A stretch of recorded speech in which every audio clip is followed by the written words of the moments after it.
नमस्कार, खबरों की खबर में आपका स्वागत है। पश्चिम बंगाल की मुख्यमंत्री ममता बनर्जी ने अपनी घृणित राजनीति का एक ऐसा उदाहरण आज पेश किया है कि जिससे पूरा देश शर्मसार है।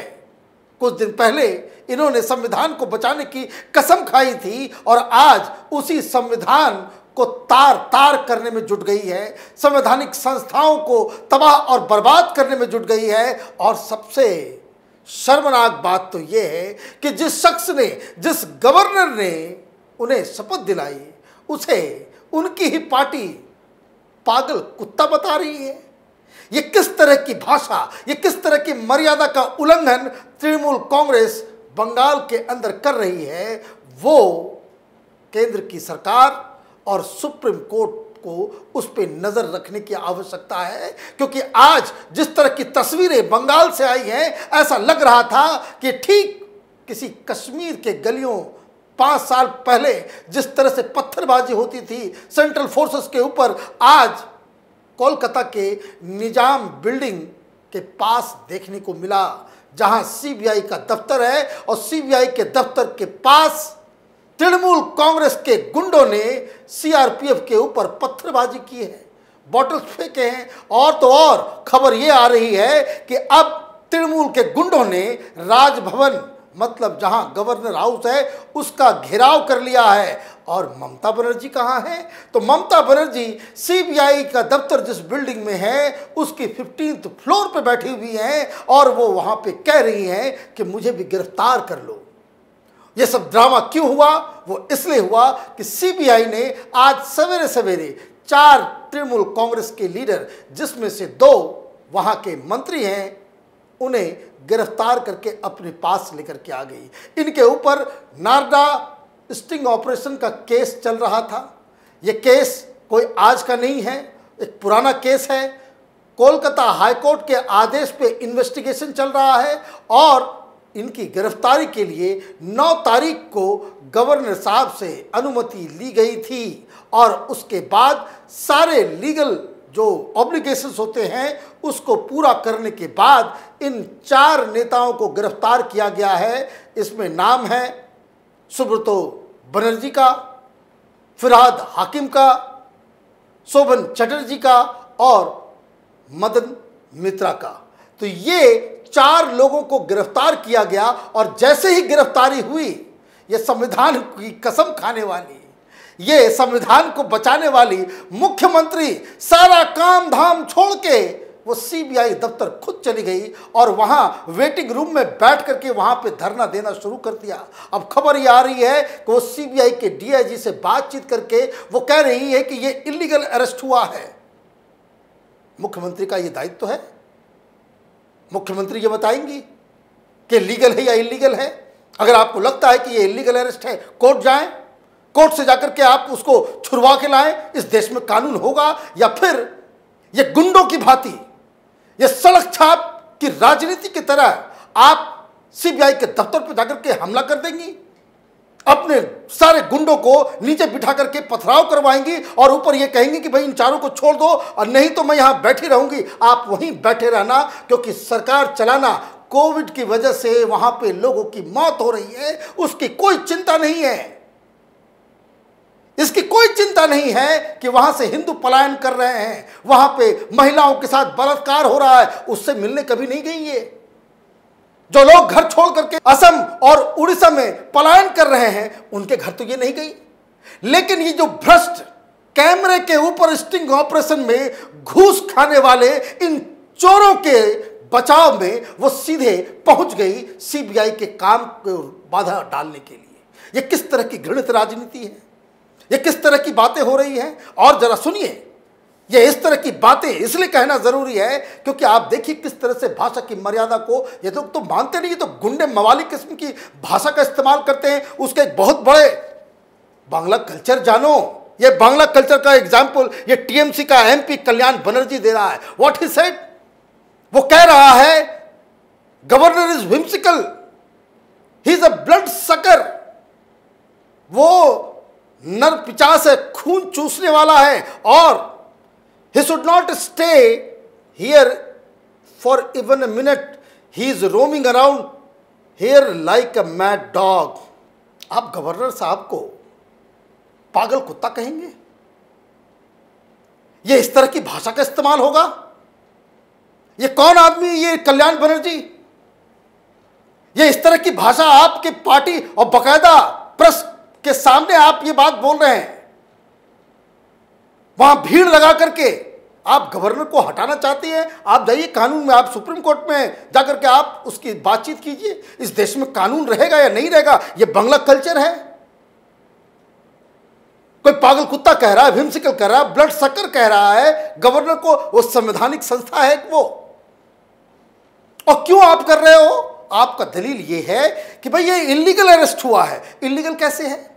बहुत ज्यादा कानून अबाध में देख रहा है, तो मीडिया वालों को भी कानून की स्थिति तो बिल्कुल साफ है। अगर कोई भी असेंबली सेशन में नहीं है, अगर संसद सेशन में नहीं है, और ऐसे में आप किसी असेंबली के सदस्य, एमएलए को या किसी एमपी को अगर आप गिरफ्तार करते हैं, तो ऐसे वक्त में स्पीकर से परमिशन लेने की जरूरत नहीं है। ये मीडिया वाले बहुत सारे रिपोर्टर्स वहां पे दलाली कर रहे हैं, वो बता रहे भाई स्पीकर से परमिशन नहीं लिया गया।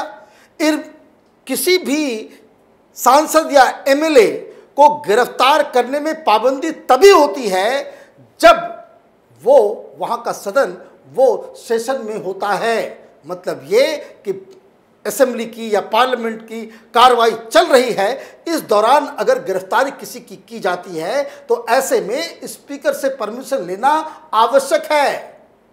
और अगर सेशन में नहीं है तो कोई स्पेशल कानून नहीं है इस देश में कि आप उन्हें बुला नहीं सकते, उसको पकड़ नहीं सकते। और ये केस तो बहुत पुराना चल रहा है। और उसके बाद कह रहे ये टाइमिंग,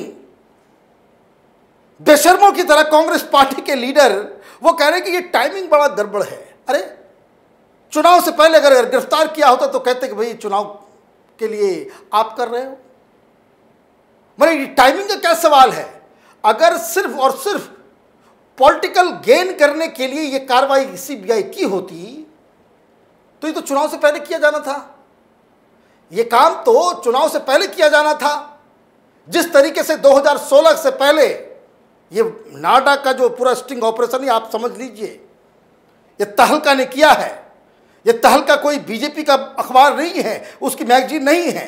ये वामपंथियों, ये कबाल, लेफ्ट लिबरल कबाल का एक अहम हिस्सा है। तहलका वालों ने ये स्टिंग ऑपरेशन किया था। और कब रिलीज किया था? 2014 का ये स्टिंग ऑपरेशन है। 2016 में, मतलब 5 साल पहले, चुनाव से ठीक पहले तहलका ने इसे एक्सपोज किया था। किसकी मदद करने के लिए? उस समय तो भारतीय जनता पार्टी बंगाल में थी भी नहीं। ममता बनर्जी को उखाड़ने के लिए, वहां से हटाने के लिए ये कांग्रेसी और वामपंथियों की ये चाल थी। जिस समय ये दिखाया गया तो उस समय टाइमिंग ठीक थी। तब ये नाच रहे थे कि ये टाइमिंग ठीक है। उसके बाद ये कानूनी पचड़ में फंसा और अंततोगत्वा जुडिशरी के आदेश पे सीबीआई ने इसे रजिस्टर किया। और रजिस्टर करने के बाद कई सारे चीजें, बहुत बार पूछताछ हो चुकी है, बहुत बार इन लोगों को बुलाया जा चुका है, पूछताछ की जा चुकी है। अब सीबीआई ये कह रही है कि हमारे पास उस तरह के सबूत आ गए हैं कि जिससे हमको लगता है कि ये लोग, क्योंकि इसमें फंसने की बात जो है, इसमें कई सारे लोगों के नाम तो है ही, उनमें से कई सारे लोग बीजेपी में आ गए हैं। लेकिन सबसे बड़ी बात जो ममता बनर्जी 15वें फ्लोर पे ये सारे कोविड के प्रबंधन को दरकिनार करके वहां पे जिद पे बैठी हुई है कि भाई जब तक इन लोगों को छोड़ा नहीं जाएगा हम भी नहीं निकलेंगे यहां से, हमको भी गिरफ्तार कर लो। वो इसलिए है क्योंकि इस केस में कुछ ऐसे लोग भी फंसे हुए हैं जिसके रिश्ते, जिसके तार सीधे सीधे अभिषेक बनर्जी से जुड़ते हैं। अपने भतीजों को कैसे बचाया जाए, कैसे और आप चुनाव जीतने का मतलब यह नहीं होता कि कानून से आप ऊपर चले जाएंगे। चुनाव जीतने का मतलब यह नहीं होता कि आपके खिलाफ जो इन्वेस्टिगेशन चल रहा है वो आप उससे मुक्त हो जाएंगे। प्रधानमंत्री मोदी भी चुनाव जीतते थे, उनके ऊपर भी बहुत सारे आरोप लगे थे। बीइंग अ चीफ मिनिस्टर 8 घंटे तक उनकी सीबीआई ने ग्रिलिंग की थी, तब तो कोई बवाल नहीं मचा था। तब तो कोई ये नहीं कह रहा था कि भाई बाहर आ जाओ। पत्थरबाजी तो कोई सीबीआई के दफ्तर के ऊपर नहीं कर रहा था। एसआईटी थी उस समय जो पूछताछ कर रही थी। तो संविधान और जो संस्थाएं हैं, संवैधानिक संस्थाएं हैं, जो कॉन्स्टिट्यूशनल इंस्टीट्यूशंस हैं, उसको रिस्पेक्ट करना हर चीफ मिनिस्टर का दायित्व है। इसी की आप शपथ लेते हैं। लेकिन जो झूठे होते हैं, जो मक्कार होते हैं, उनको तो शपथ भी दिला दो, वो तो कसमें झूठी खानी उनकी लत होती है, और वही वो साफ साफ नजर आ रहा है। अब मालूम चल रहा है कि सीबीआई के खिलाफ ममता बनर्जी तो वहां धरना दे ही रही है। टीएमसी चली गई है कोर्ट कि भाई ये इलीगल है, तो ये काम तो पहले करना था। कोर्ट से आपको मिलेगा, सुप्रीम कोर्ट में ये फैसला होगा। सबसे बड़ी बात तो सीबीआई को एक केस ठोकना चाहिए ममता बनर्जी के खिलाफ कि सरकारी कामकाज में बाधा उत्पन्न करने के लिए ममता बनर्जी ने ये जो तमाशा किया, ये जो ड्रामा किया है, इसकी भी सबक सिखाना उनको जरूरी है। पिछली बार भी इसी तरीके से शारदा स्कैम में उनका चहेता राजीव कुमार, जो आईपीएस, जो कलकत्ता का कमिश्नर था, जब उससे पूछताछ करने के लिए सीबीआई की टीम गई थी, ममता बनर्जी उस आरोपी के घर पहुंच गई। सीबीआई के अफसरों को इन लोगों ने पिटाई की, पकड़ के थाने में बंद कर दिया, उनको गिरफ्तार कर लिया। वही हाल फिर हो रहा है। ये कब तक बर्दाश्त होगा? केंद्र सरकार कब तक सोई भी रहेगी? कब तक ये ममता बनर्जी का ड्रामा चलता रहेगा? और ये कब तक बंगाल के अंदर तृणमूल कांग्रेस की गुंडागर्दी चलती रहेगी? सीआरपीएफ के लोग के ऊपर पथराव होगा और देश के सारे इंस्टीट्यूशन, सुप्रीम कोर्ट, गृह मंत्रालय, पीएमओ, ये शांति से ये देखता रहेगा। बंगाल ममता बनर्जी के नेतृत्व में दूसरा कश्मीर बनने जा रहा है, ये आप मान लें। बहुत जल्द ही स्थिति वहां पे गृह युद्ध की बनती चली जा रही है। जब सीबीआई की कोई कदर नहीं, पैरामिलिट्री फोर्सेस की कोई कदर नहीं, वहां पे बॉर्डर का कोई कदर नहीं, वहां पे कौन हिंदुस्तानी है कौन बाहरी है इसका कोई फर्क नहीं। आप वोट की राजनीति के चक्कर में इस राज्य के अंदर, बंगाल के अंदर एनआरकी लाया जा रहा है और इस पे पूरे देश को चिंतित होना चाहिए। ममता बनर्जी जो काम कर रही है वो सरासर गलत है। अगर उनको लगता है कि सीबीआई ने गलत तरीके से उनके नेताओं को अरेस्ट किया है, उसका तरीका है आप कोर्ट में जाएं, कोर्ट से उन्हें बरी करा के लेकर के आएं, कोई उसमें प्रॉब्लम नहीं है। लेकिन आप अपने गुंडों को, खुद उन गुंडों का नेतृत्व करते हुए सीबीआई के दफ्तर के ऊपर हमला करेंगी, राजभवन को घेरेंगी, तो ये देश बर्दाश्त नहीं करेगा, ना ही केंद्र सरकार को बर्दाश्त करना चाहिए। हमारी नज़र इस डेवलपमेंट के ऊपर बनी हुई है। आप देखते रहिए कैपिटल टीवी। हमारे वीडियोस को लाइक कीजिए, शेयर कीजिए और हमारे चैनल को सब्सक्राइब कीजिए। धन्यवाद। अगर आपको हमारा वीडियो पसंद आया हो तो इसे लाइक करें, हमारे चैनल को सब्सक्राइब करें और हाँ, बेल आइकन दबाना ना भूलें ताकि आप तक हमारे वीडियो की नोटिफिकेशन पहुंचती रहे।